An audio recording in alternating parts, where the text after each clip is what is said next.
Bueno, ahora sí. ¿Qué tal, amigos? ¿Cómo están? Sean bienvenidos a su programa ¿Y Jesús qué haría? Dando gracias a Dios que nos permite compartir con todos ustedes en este tiempo maravilloso del amor de Dios, donde ustedes pueden compartir, llamar, preguntar y pues con todo gusto trataremos de contestar. Estamos aprendiendo acerca del valor salvífico del sufrimiento en este documento del Papa Juan Pablo II, ¿sí? La Salvificis Doloris. Y hemos visto algunos elementos muy interesantes. Ya estamos en el número 23 de este documento, un documento sumamente rico en enseñanza, en esta riqueza de el crecimiento espiritual, del crecimiento en el dolor, y cómo en mi debilidad se manifiesta la fuerza de Dios. Y bueno, pues yo soy el Padre Jorge, misionero de Jesús y de María.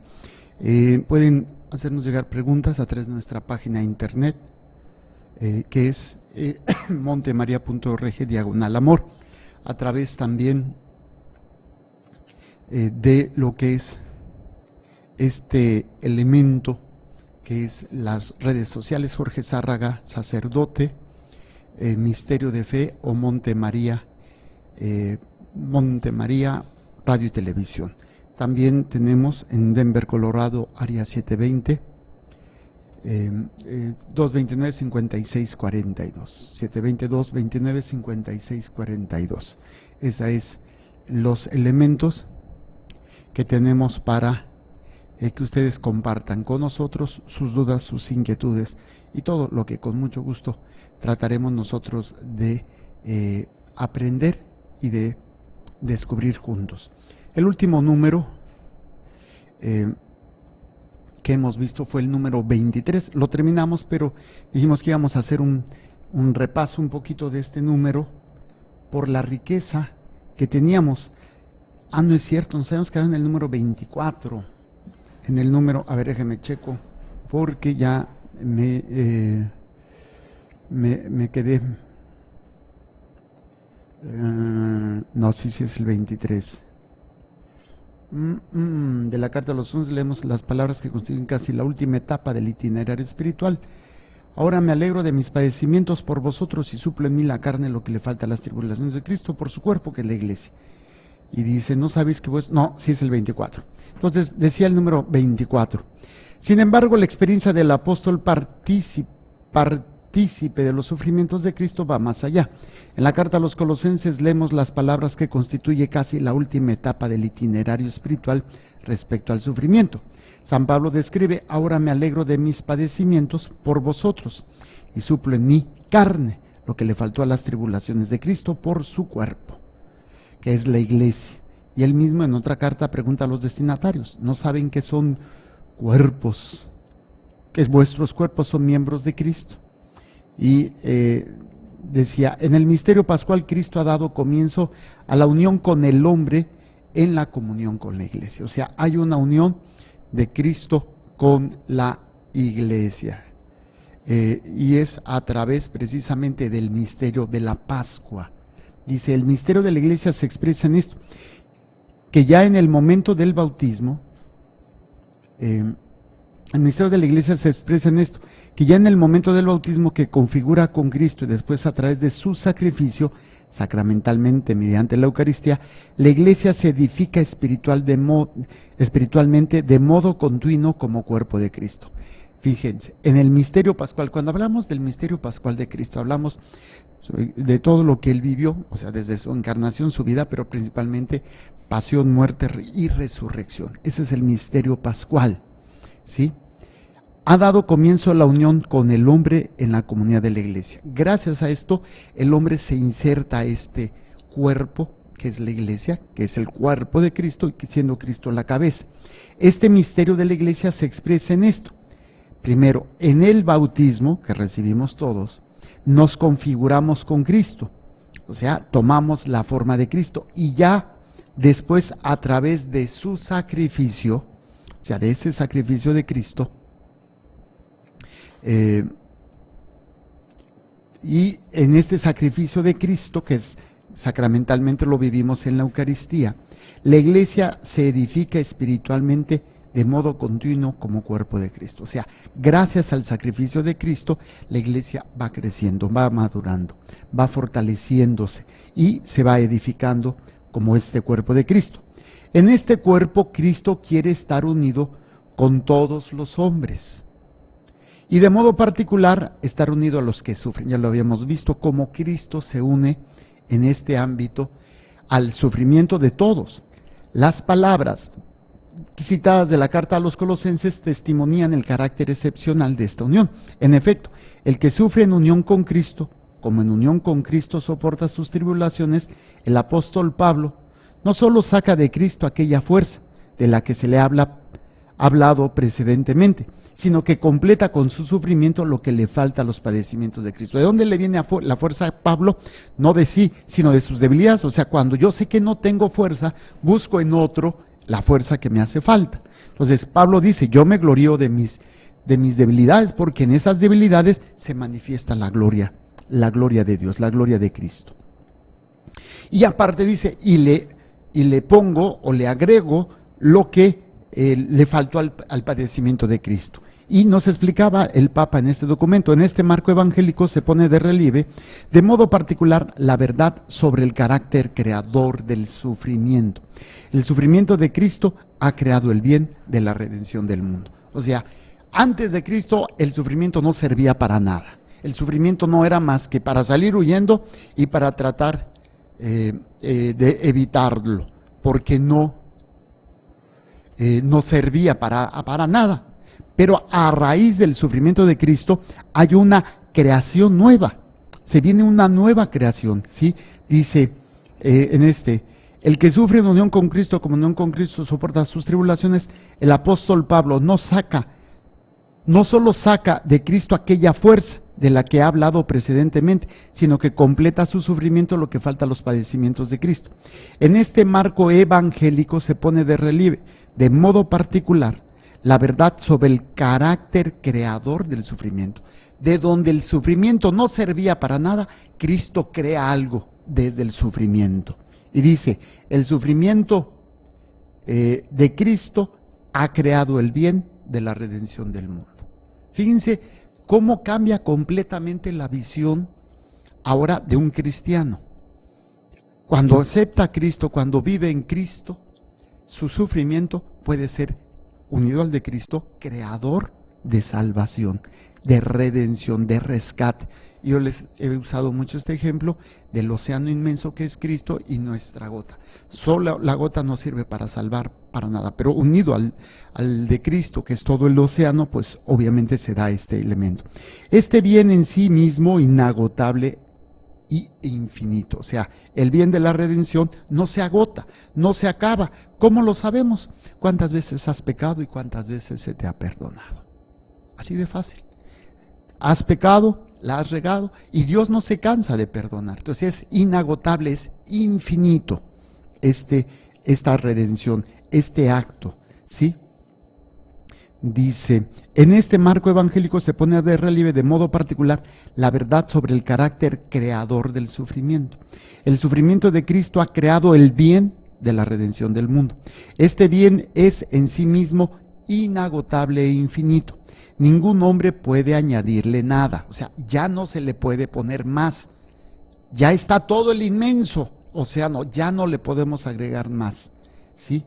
Pero, dice, pero a la vez, en el misterio de la iglesia como cuerpo suyo, Cristo, en cierto sentido, ha abierto el propio sufrimiento redentor a todo sufrimiento del hombre. O sea, lo que se necesita para ser salvados es el océano inmenso.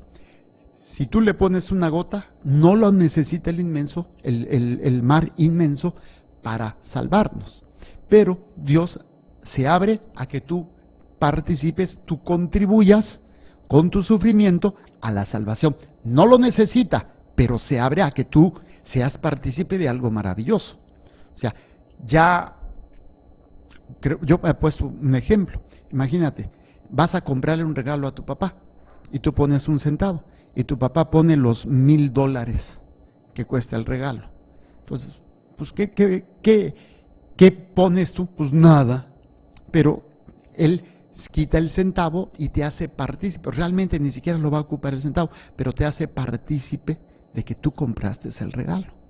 De alguna manera esta es la idea de lo que se dice que es inagotable, es infinito. Ningún hombre puede añadirle nada, pero a la vez en el misterio de la Iglesia como cuerpo suyo, Cristo en cierto sentido ha abierto el propio sufrimiento redentor a todo sufrimiento del hombre. Te invita a que tú participes de esta acción redentora con tu sufrimiento. En cuanto el hombre se convierte en partícipe de los sufrimientos de Cristo, en cualquier lugar del mundo y en cualquier tiempo de la historia, en tanto a su manera completa que el sufrimiento mediante el cual Cristo ha obrado la redención del mundo. Bueno, esto ya lo habíamos visto. ¿Esto quiere decir que la redención realizada por Cristo no es completa? No. Esto significa únicamente que la redención obrada en virtud del amor satisfactorio permanece constantemente abierta a todo amor que se expresa en el sufrimiento humano. O sea, el sufrimiento expresado en un acto de amor está abierto para ser unido al acto pleno de amor de Dios por nosotros al sacrificar a su Hijo. Ahora, yo puedo estar sufriendo no por amor, puedo estar sufriendo por mis pecados o los pecados de otros, pero si tú pides perdón, si tú perdonas y tú lo ofreces a Dios, se convierte en un acto de amor. Ese sufrimiento se convierte en un acto de amor porque es utilizado para salvar un alma de alguna manera. ¿Sí? Entonces dice, esto significa únicamente que la redención obrada en virtud del amor satisfactorio permanece constantemente abierta a todo amor que se expresa en el sufrimiento humano. En esta dimensión, la dimensión del amor, la redención ya realizada plenamente se realiza, en cierto sentido, constantemente. Cristo ha obrado la redención completamente y hasta el final, pero al mismo tiempo no la ha cerrado. O sea, yo puedo participar, aunque Él ya la realizó toda. No necesita de mi participación, pero me dice, ¿quieres echarle ganas? ¿Quieres empujar? Pongan el ejemplo, el carro está siendo empujado por el papá y el niñito quiere ayudarlo, lo pone ahí a sus manitas, pero quiere participar. Quien está empujando es el papá, pero el niño lo hace participar. En este sufrimiento redentor, a través del cual se ha obrado la redención del mundo, Cristo se ha abierto desde el comienzo y constantemente se abre a cada sufrimiento humano. Sí, parece que forma parte de la esencia misma del sufrimiento redentor de Cristo el hecho de que haya de ser completamente completado sin cesar. De este modo, con la apertura a cada sufrimiento humano, Cristo ha obrado con su sufrimiento la redención del mundo. Al mismo tiempo, esta redención, aunque realizada plenamente con el sufrimiento de Cristo, vive y se desarrolla a su manera en la historia del hombre. ¿Sí? Cristo ha obrado con su sufrimiento la redención del mundo. Ya lo entendimos esto. Al mismo tiempo, esta redención, aunque ya realizada plenamente con el sufrimiento de Cristo, vive y se desarrolla a su manera en la historia del hombre. Ya se dio, pero existe la historia del sufrimiento humano que se va y que es unida al de Cristo, se manifiesta en la historia del hombre. Vive y se desarrolla como cuerpo de Cristo, o sea, la iglesia. Y en esta dimensión, cada sufrimiento humano, en virtud de la unión en el amor con Cristo, completa el sufrimiento de Cristo. Lo completa como la iglesia completa la obra redentora de Cristo. ¿Cómo? El misterio de la iglesia, de aquel cuerpo que completa en sí también el cuerpo crucificado y resucitado de Cristo, indica contemporáneamente aquel espacio en el que los sufrimientos humanos completan los de Cristo. Solo en este marco y en esta dimensión de la iglesia, cuerpo de Cristo, que se desarrolla continuamente en el espacio y en el tiempo, se puede pensar y hablar de lo que falta a los padecimientos de Cristo.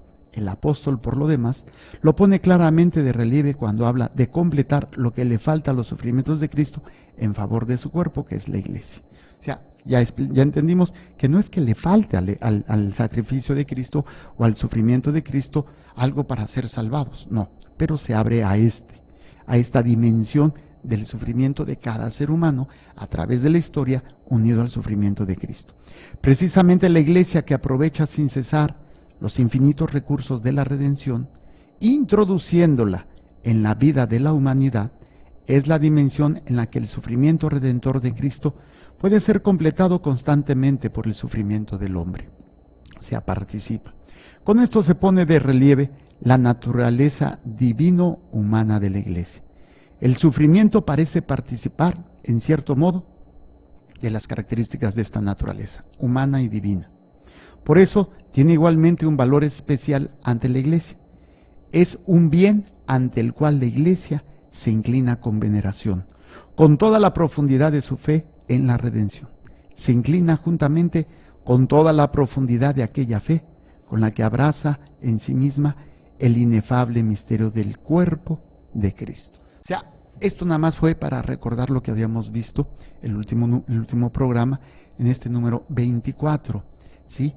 La Iglesia busca y aprovecha todo el misterio, todos los recursos que Cristo ha dado para que la redención llegue a todos los hombres, ¿sí? Hagan de cuenta que es un instrumento que la Iglesia va a aprovechar y mete la redención en la historia de la humanidad, en la vida de los hombres, a través de la palabra, a través de la vida sacramental, a través de todo lo que es la liturgia, ¿sí?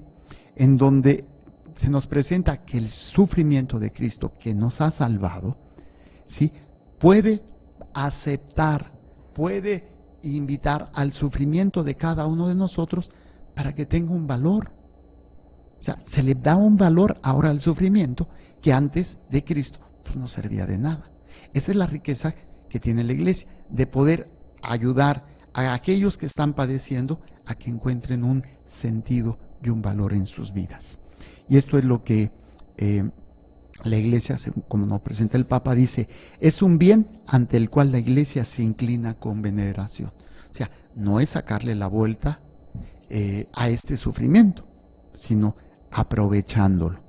Y bueno, vamos a empezar el número 25, que es el número 6 romano, el Evangelio del Sufrimiento. Como está un poquito largo, vámonos por estrofas, ¿sí? Vamos al primero y yo lo explico. El Evangelio del Sufrimiento. Los testigos de la cruz y de la resurrección de Cristo han transmitido a la Iglesia y a la humanidad un específico Evangelio del Sufrimiento. El mismo Redentor ha escrito este Evangelio, ante todo con el propio sufrimiento, asumido por amor, para que el hombre no perezca, sino que tenga la vida eterna. Este sufrimiento, junto con la palabra viva de su enseñanza, se ha convertido en un rico manantial que, para cuantos han participado en los sufrimientos de Jesús, en la primera generación de sus discípulos y confesores, y luego en las que se han ido sucediendo a lo largo de los siglos. Muy bien, vamos a ver este número con calma para ir entendiendo a qué se refiere, sobre todo porque ahora nos presenta un título muy interesante, ¿sí?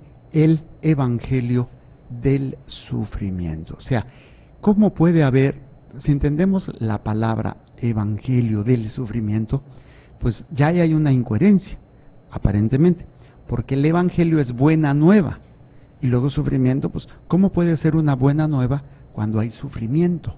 O sea, ¿en qué cabeza cabe hablar de buena nueva en el momento en que una persona está sufriendo?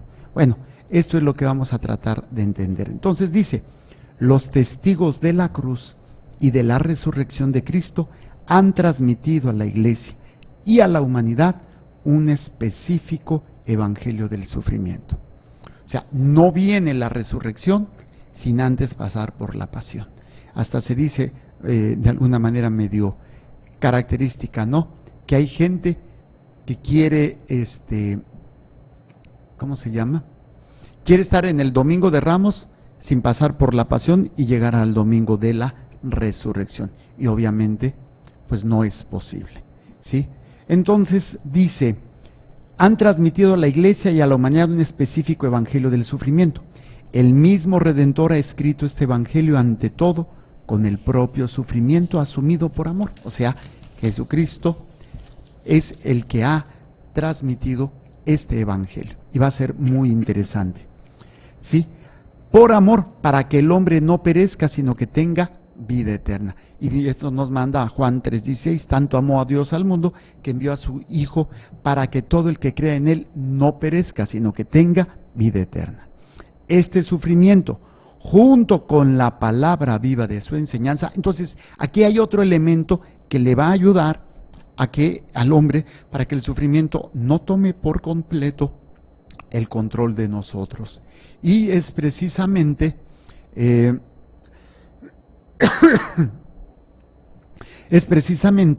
la palabra de Dios, o sea, la Biblia y la tradición, que va a ayudarnos, ¿sí?, junto con el sufrimiento, en un rico manantial para cuantos han participado en los sufrimientos de Jesús en la primera generación de sus discípulos y confesores, luego en las que han ido sucediendo a lo largo de los siglos. ¿Qué es lo que va a motivar a aquellos hombres que están padeciendo? ¿Qué es lo que se va a dar? Bueno, pues ver cómo Cristo murió por ellos y alentados con la palabra, pueden realizar cosas maravillosas. Enfrentar incluso todo el sufrimiento, todo el dolor, pero con paz, con alegría, con fortaleza, con todo lo que esto implica en la vida de un cristiano. ¿Ok? Entonces, por eso este sufrimiento, junto con la palabra viva de su enseñanza, entonces imagínate, le quitas al que está sufriendo o no le enseñas al que está sufriendo la palabra viva de Dios, pues no tiene sentido. O no le enseñas el valor redentor del sufrimiento de Cristo para que él encuentre en ese sentido algo que le permita seguir adelante, pues eso es lo que hace el mundo. El mundo nos ha quitado, nos quiere quitar esto, y entonces Satanás, el mundo, nos tiene controlados por el sufrimiento, por el miedo al sufrimiento, por el miedo al dolor. Y ahí es donde muchos podemos terminar perdiendo o perdidos completamente.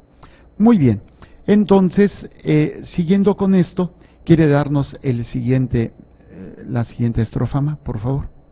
Nos dice: es ante todo consolador, como es evangélica e históricamente exacto, notar que al lado de Cristo, en primerísimo y muy destacado lugar, junto a Él está siempre su Madre Santísima, por el testimonio ejemplar que con su vida entera da a este particular evangelio del sufrimiento. En ella, los numerosos e intensos sufrimientos se acumularon en una tal conexión y relación que, si bien fueron prueba de su fe inquebrantable, fueron también una contribución a la redención de todos. En realidad, desde el antiguo coloquio tenido con el ángel, ella atreve en su misión de madre el destino a compartir de manera única e irrepetible la misión misma del Hijo, y la confirmación de ello le vino bastante pronto, tanto de los acontecimientos que acompañaron el nacimiento de Jesús en Belén, cuanto del anuncio formal del anciano Simeón, que habló de una espada muy aguda que le traspasaría el alma, así como de las ansias y estrecheces de la fuga precipitada a Egipto, provocada por la cruel decisión de Herodes. Muy bien, vamos a ver este número. Dice así, bueno, esta estrofa. Es ante todo consolador, como es evangélica e históricamente exacto, notar que al lado de Cristo, en primerísimo y muy destacado lugar, junto a Él está siempre su Madre Santísima, con el testimonio ejemplar que con su vida entera da este particular evangelio del sufrimiento. Y siempre hemos dicho, ¿cuál va a ser el mayor, dolor que puede tener una madre? Que ver a su hijo sufrir y ser torturado, y más cuando es en forma injusta, ¿sí? Cuando hay esa injusticia y uno se molesta y se patalea, y a veces hasta violencia puede uno, y una mamá, para defender a sus hijos, es capaz de todo, es capaz hasta de ponerse violenta, ¿no? Porque le están haciendo una injusticia, y más cuando tiene la certeza de la injusticia. Muchas mamás defienden a sus hijos más por corazón que porque sean verdaderamente, que sean inocentes. Pero en este caso, María Santísima, sabemos de todo lo que le toca experimentar en ese ámbito del dolor, de ver a su hijo siendo quien era y todo el bien que hizo y todo lo que esto implica en la vida de María, ¿no? Dice, en ella los numerosos e intensos sufrimientos se acumularon en una tal conexión y relación que, si bien fueron prueba de su fe inquebrantable, fueron también una contribución a la redención de todos. Gracias a que María Santísima tiene la fortaleza para mantenerse firme, por eso se dice y se piensa en un nuevo título o dogma para María. ¿Cuál sería? La corredentora. Gracias a que María sostiene sí, se mantiene firme a pesar del sufrimiento de ver a su hijo en esta tortura, ella se mantiene firme, ¿sí? Por eso dice, en realidad desde el antiguo coloquio teniendo con el ángel, ella entrevé en su misión de madre el destino a compartir de manera única e irrepetible la misión misma del hijo. O sea, María va a pasar por el dolor como su hijo. Y la confirmación de ello le vino bastante pronto, tanto del destino a compartir de manera única y irrepetible la misión misma del hijo. La confirmación de ello le vino bastante propio tanto de los acontecimientos que acompañaron al nacimiento de Jesús en Belén, salir huyendo, cuanto del anuncio formal del anciano Simeón, que habló, bueno, aparte nace en un establo, ¿no?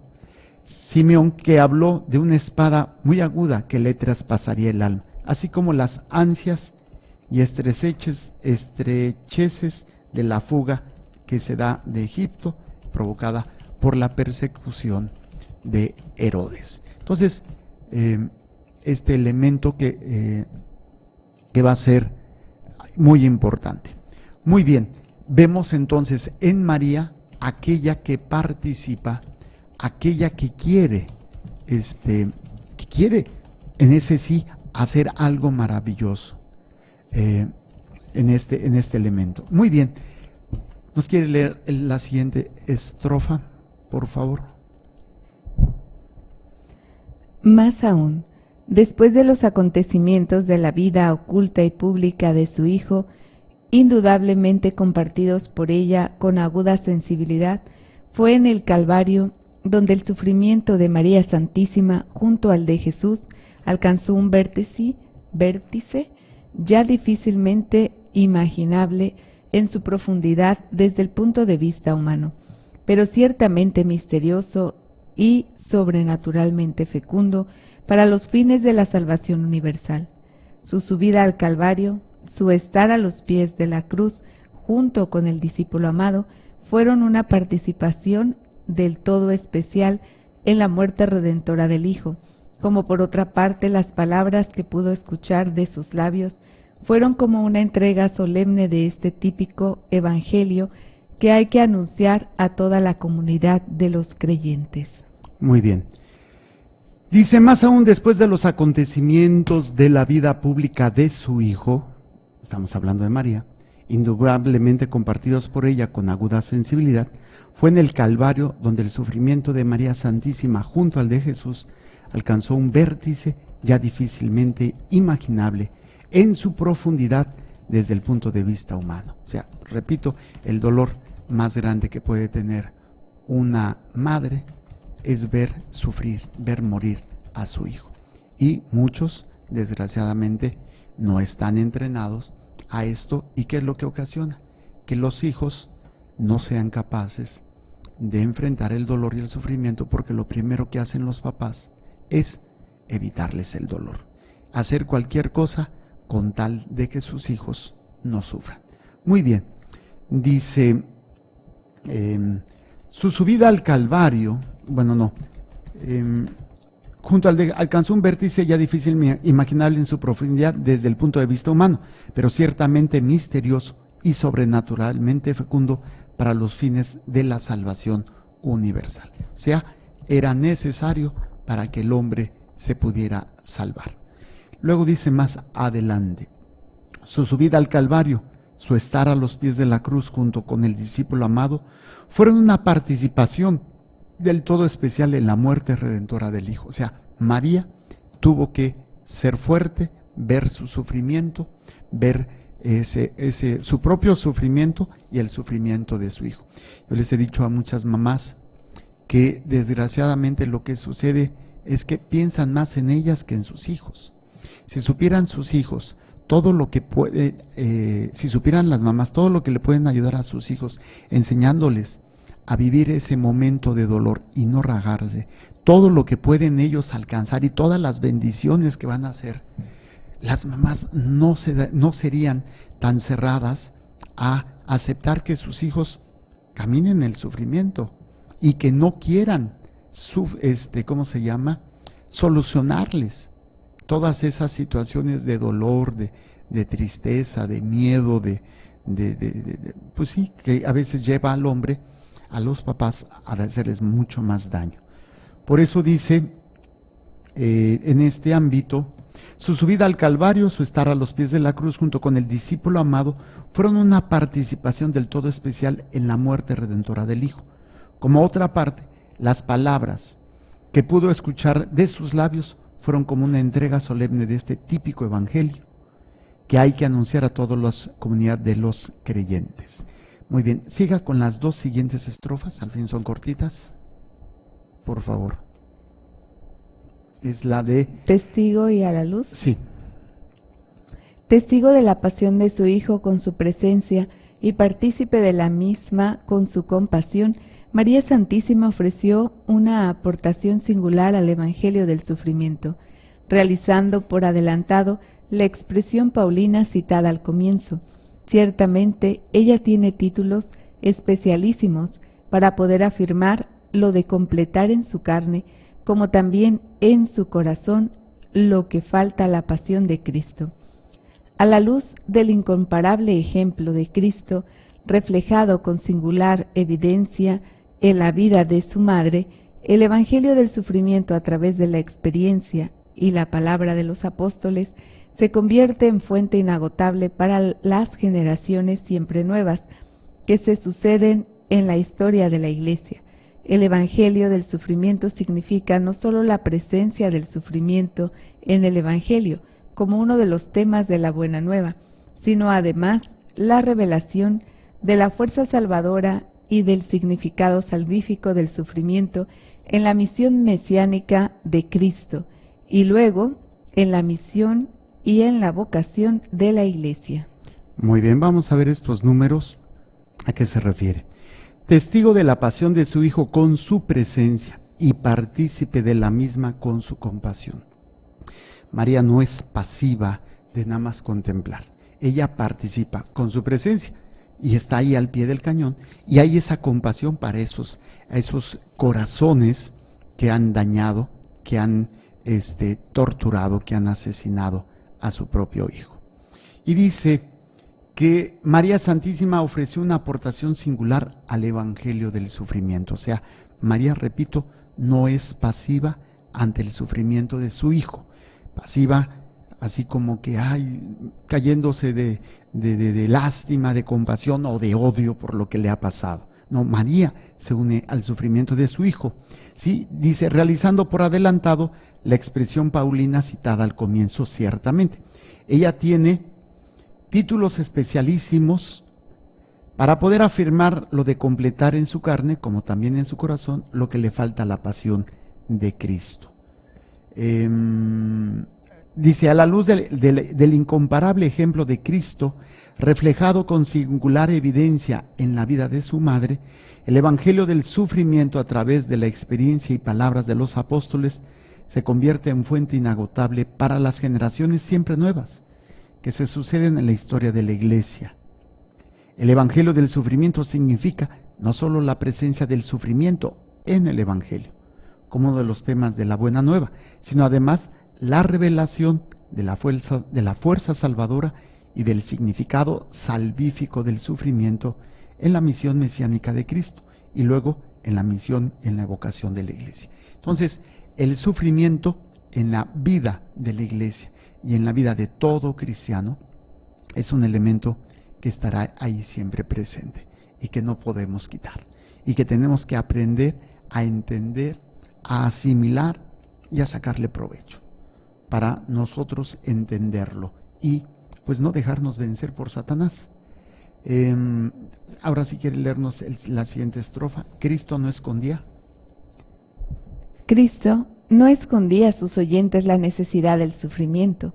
Decía muy claramente: si alguno quiere venir en pos de mí, tome cada día su cruz. Y a sus discípulos ponía unas exigencias de naturaleza moral, cuya realización es posible solo a condición de que se nieguen a sí mismos.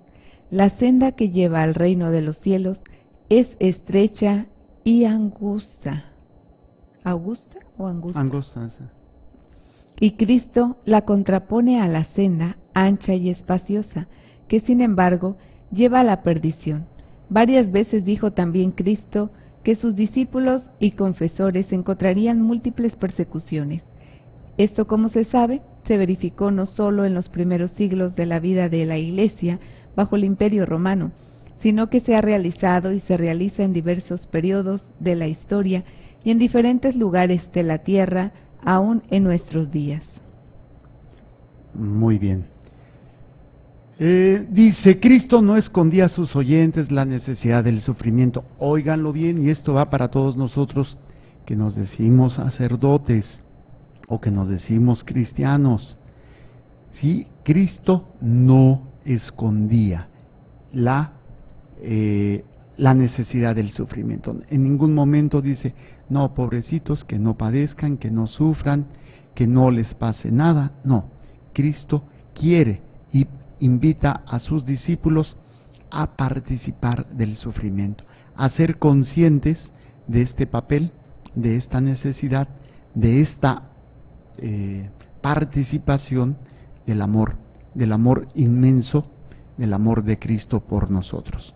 Ok, entonces decía muy claramente, si alguno quiere venir en pos de mí, tome cada día su cruz. Y a sus discípulos ponía unas exigencias de naturaleza moral. Si te golpean, perdona. Si te lastiman, perdona 7 veces. Si alguien te quita el manto, dáselo. Si alguien te hace caminar 1000 kilómetros, camina 2000. Dice, cuya realización es posible solo a condición de que se nieguen a sí mismos. Entonces, el ser cristiano es una negación completa de mi ser.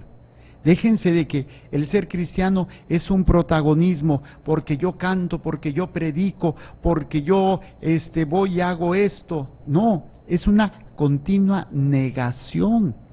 Y podría ser así como que muy traumático, porque estaríamos hablando tal vez de una situación de complejo o de destrucción. No, entre más se niega uno a sí mismo, más pleno es, porque es más Cristo que nos da esa fuerza, más esa plenitud. Y dice, se nieguen a sí mismos. Las condiciones morales que pone Jesús siempre serán en ese ámbito la negación de mí mismo. ¿Qué es lo que hace cuando alguien te ofende? Pues piensas en ti mismo y dices, ¿por qué a mí? ¿Qué es lo que haces cuando alguien te roba? Pues te lo metes a la cárcel y no eres capaz de perdonarlo. Entonces, ¿pero por qué a mí? Y terminamos haciendo siempre ese cuestionamiento, ¿no? ¿Por qué a mí? ¿Por qué yo? Pero cuando entendemos que es la negación, el ser cristiano es la negación de mí mismo y abrazar mi cruz, pues entonces tiene una dimensión diferente. ¿Sí? La senda que lleva al reino de los cielos es estrecha y angosta, y Cristo la contrapone a la senda ancha y espaciosa que sin embargo lleva a la perdición. ¿Quién va a querer escoger el camino del sufrimiento? No, a mí háganme y llévenme por lugares en donde a mí no me duela, en donde yo esté bien, donde a mí no me pase nada, pues obviamente. Y hay el otro, el camino ancho. Varias veces dijo también Cristo que sus discípulos y confesores encontrarían múltiples persecuciones. Esto, como se sabe, se verificó no solo en los primeros siglos de la vida de la Iglesia, bajo el Imperio Romano, sino que se ha realizado y se realiza en diversos periodos de la historia y en diferentes lugares de la tierra, aún en nuestros días. No nos vamos muy lejos. ¿Qué está pasando con nuestros hermanos en Medio Oriente? Están siendo masacrados por este movimiento del ISIS y es parte de ese sufrimiento. ¿Sí? Se está dando aún en nuestros días. Siguiente estrofa. He aquí. Nos dice aquí algunas frases de Cristo sobre este tema. Pondrán sobre vosotros las manos y os perseguirán, entregándoos a las sinagogas y metiéndoos en prisión, conduciéndoos ante los reyes y gobernadores por amor de mi nombre. será para vosotros ocasión de dar testimonio. Haced propósito de no preocuparos de vuestra defensa, porque yo os daré un lenguaje, una sabiduría, a la que no podrán resistir ni contradecir todos vuestros adversarios. Seréis entregados aún por los padres, por los hermanos, por los parientes y por los amigos, y harán morir a muchos de vosotros y seréis aborrecidos de todos a causa de mi nombre.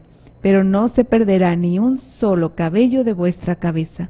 Con vuestra paciencia compraréis la salvación de vuestras almas. Con vuestra paciencia. Cuánto estamos lejos de eso, ¿no? Dice, he aquí algunas frases de Cristo sobre este tema.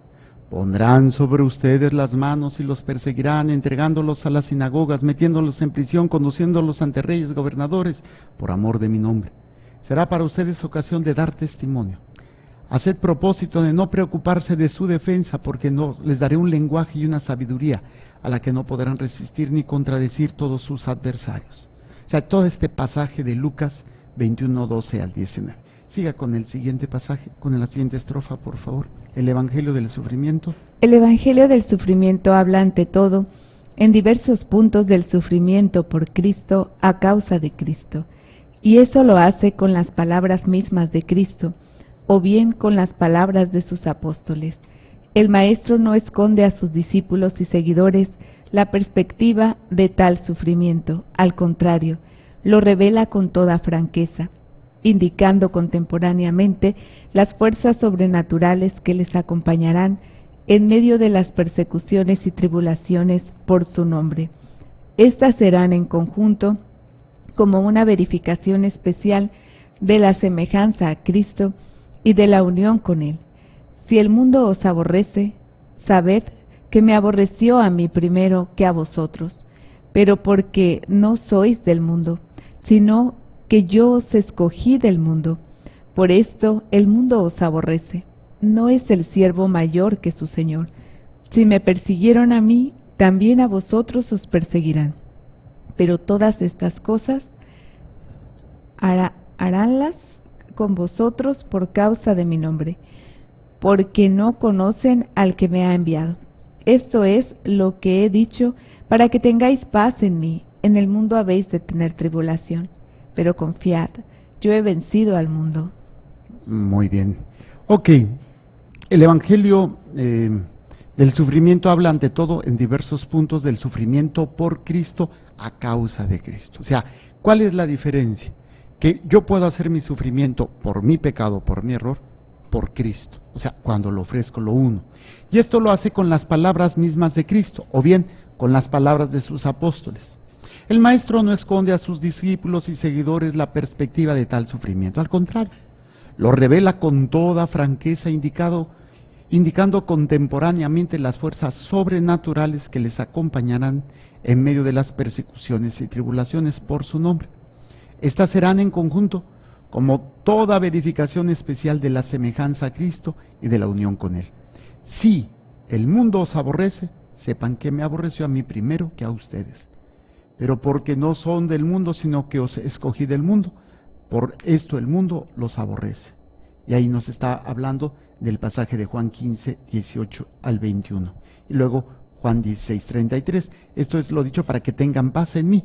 En el mundo han de tener tribulaciones, pero confíen, yo he vencido al mundo. Vamos a la última estrofa, madre. Este primer capítulo del Evangelio del Sufrimiento, que habla de las persecuciones, o sea, de las tribulaciones por causa de Cristo, contiene en sí una llamada especial al valor o a la fortaleza, sostenida por la elocuencia de la resurrección. Cristo ha vencido definitivamente al mundo con su resurrección.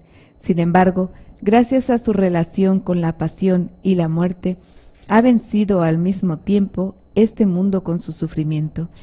Si el sufrimiento ha sido incluido de modo singular en aquella victoria sobre el mundo que se ha manifestado en la resurrección, Cristo conserva en su cuerpo resucitado las señales de las heridas de la cruz en sus manos, en sus pies y en su costado. A través de la resurrección manifiesta la fuerza victoriosa del sufrimiento y quiere infundir la convicción de esta fuerza en el corazón de los que escogió como sus apóstoles y de todos aquellos que continuamente elige y envía. El apóstol Pablo dirá: y todos los que aspiran a vivir piadosamente en Cristo sufrirán persecuciones. Así es que prepararnos, si no, no vamos a funcionar como cristianos. Nos diremos cristianos, pero no funcionamos como tal. Terminamos con esta estrofa. Este primer capítulo del Evangelio del Sufrimiento, que habla de las persecuciones, o sea, de las tribulaciones por causa de Cristo. Repito, es importante que tu sufrimiento por tu enfermedad, por lo que tú hayas hecho, si tú ya estás arrepentido, si ya te confesaste, si ya, ahora puedes hacer de ese sufrimiento por Cristo, ya tiene un valor redentor. Contiene en sí una llamada especial al valor y a la fortaleza. Obviamente cuando es por Cristo, en el sentido que es por defender tu fe o por dar testimonio y te persiguen, pues es mucho mejor. Dice, a la fortaleza, sostenida por la elocuencia de la resurrección. Cristo ha vencido definitivamente al mundo con su resurrección. Sin embargo, dice, gracias a su relación con la pasión y la muerte, ha vencido al mismo tiempo este mundo con su sufrimiento. El mundo ocasionó el sufrimiento y Cristo, a través de su sufrimiento, vence al mundo. Si el sufrimiento ha sido incluido de modo singular en aquella victoria sobre el mundo que se ha manifestado en la resurrección, Cristo conserva con su cuerpo resucitado las señales de las heridas de la cruz en sus manos, en sus pies y en su costado. A través de la resurrección manifiesta la fuerza victoriosa del sufrimiento y quiere infundir la convicción de esta fuerza en el corazón de los que escogió como sus apóstoles y de todos aquellos que continuamente elige y envía. El apóstol Pablo dirá, y todos los que aspiran a vivir piadosamente en Cristo sufrirán persecuciones. A mí me encantó esta parte, ¿sí? Que las llagas que representa todo el sufrimiento, toda la injusticia, todo el dolor, que representa también el supuesto fracaso de Cristo, al presentarlas, dice, ya vencí todo eso, yo ya vencí. Por eso nosotros adoramos las llagas de Cristo, las llagas del costado, que hacemos una oración muy bonita a la hora de exponer el Santísimo, la adoración de las llagas, reconociendo el poder vencedor de Cristo. Que el Señor les bendiga y les proteja, haga resplandecer su rostro sobre ustedes y les conceda su favor. Que el Señor les mire con benevolencia y les conceda la paz. Amén. Jesús, que tu sangre pura y sana circule en estos cuerpos enfermos y que tu cuerpo puro y sano transforme estos cuerpos débiles y que una vida sana y vigorosa palpite dentro de ellos. Amén. Y la bendición de Dios Todopoderoso, Padre, Hijo y Espíritu Santo, descienda sobre ustedes y permanezca para siempre. Amén. Muchísimas gracias. Continúen con nuestra programación. Recuerden, Dios es amor y te ama.